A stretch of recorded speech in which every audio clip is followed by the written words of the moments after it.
উঠুন উঠুন, অনেক ঘুমিয়েছেন, এবার স্নানে যান তো। আর একটু ঘুমোতে দাও না বৌমা, শরীরটা যে আজকে আর দিচ্ছে না। মোলোজা, বুড়ি বয়সে কি ঢং করছেন আপনি? এক্ষুনি স্নানে যান বলছি, না হলে ঘাড় ধরে তুলে বাথরুমে নিয়ে যাব।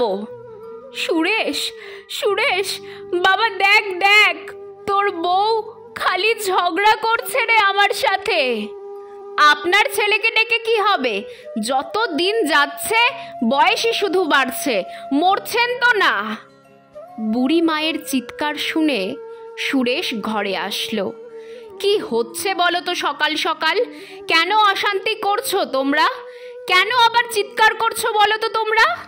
চিৎকার চিৎকার তো কিছুই করিনি, বলতে বলতে মুখের রক্ত উঠে গেল। বুড়ির দিন দিন বয়স বেড়েই চলেছে, অসুস্থও হচ্ছে, কিন্তু মরছে আর না। বলি মরছে না যখন, তখন দিয়ে আসো না বৃদ্ধাশ্রমে, ঘাড় থেকে একটা বোঝা নামবে। সারা ঘর বাড়ি সামলানোর পর ওনার পেছনে খাটতে আমি পারবো না। গলা টিপে দে, গলা টিপে দে না তোরা আমার, মরে বেঁচে যায়। ইচ্ছে তো করে তাই করি, জ্বলে পুড়ে যাচ্ছি আপনাকে নিয়ে। চলুন চলুন, স্নানে চলুন। রমা দেবী বৃদ্ধার হাত ধরে এক বিশাল জোরে টান দিয়ে বৃদ্ধাকে মাটিতে নামিয়ে দেয়। তারপর সেই টানকেই বজায় রেখে নিয়ে যায় বাথরুমের দিকে। বৃদ্ধা এবার আর নিজেকে সংযমে রাখতে পারে না।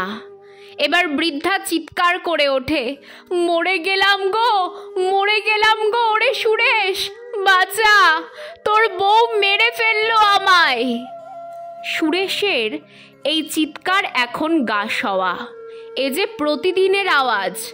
সুরেশ নিজেও এখন বোধহয় ভাবতে শুরু করেছে যে তার মা এখন এ বাড়ির বোঝা হয়ে উঠেছে।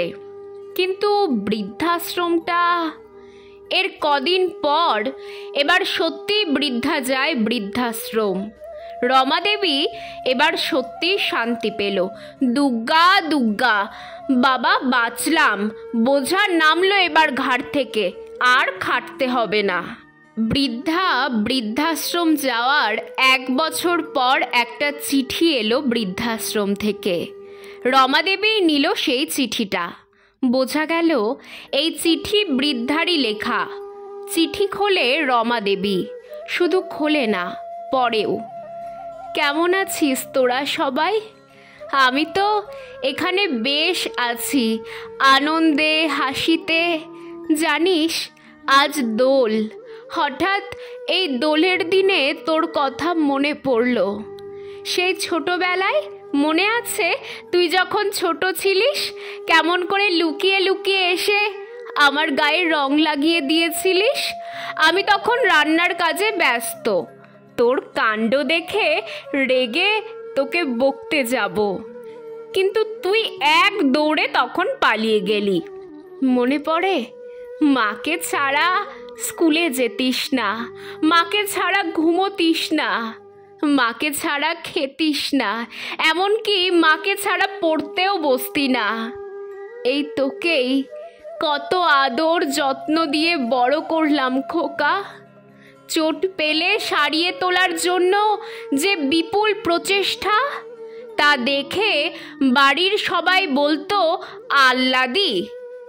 জ্বর হলে সারা রাত জেগে ওষুধ খাইয়ে সুস্থ করার যে বাসনা, বোধহয় মা বলেই পেরেছিলাম রে। তারপর তুই বড় হলি, মনের মতো করে বউ নিয়ে এলাম, নিজের মেয়ের মতো করে মানুষ করব বলে। তাই বৌমাকে ঘর সংসারের সমস্ত কাজও শিখিয়ে দিলাম। শাশুড়ি নয়, নিজের মায়ের মতো করেই পাশে থাকলাম। তবে শেষ পর্যন্ত এই বৃদ্ধ বয়সে এসে বুঝলাম যে এই অসুস্থ মাই এখন তোদের সংসারের বোঝা হয়ে উঠেছে। বৌমার অত্যাচারের সাথে তোর ব্যবহার মেনে নিয়ে সেদিন মনে হয়েছিল বৃদ্ধাশ্রমটাই বোধহয় ঠিক আমার জন্য। সিদ্ধান্ত ভুল ছিল না রে, এখানে আমি খুব ভালো আছি, তাই তোদের দূর থেকেই না হয় আশীর্বাদ করলাম। ভালো থাকিস তোরা। ইতি তোর হতভাগী মা। রমা দেবী চিঠি হাতে তখন স্তব্ধ অবস্থাতেই দাঁড়িয়ে থাকল, আর চোখের কোণায় দেখা দিল সামান্য জল। কি অদ্ভুত না, যেই মাকে ছাড়া আমরা থাকতেই পারি না কখনো, সেই মাই বৃদ্ধ বয়সে আমাদের কাছে বোঝা হয়ে যায়।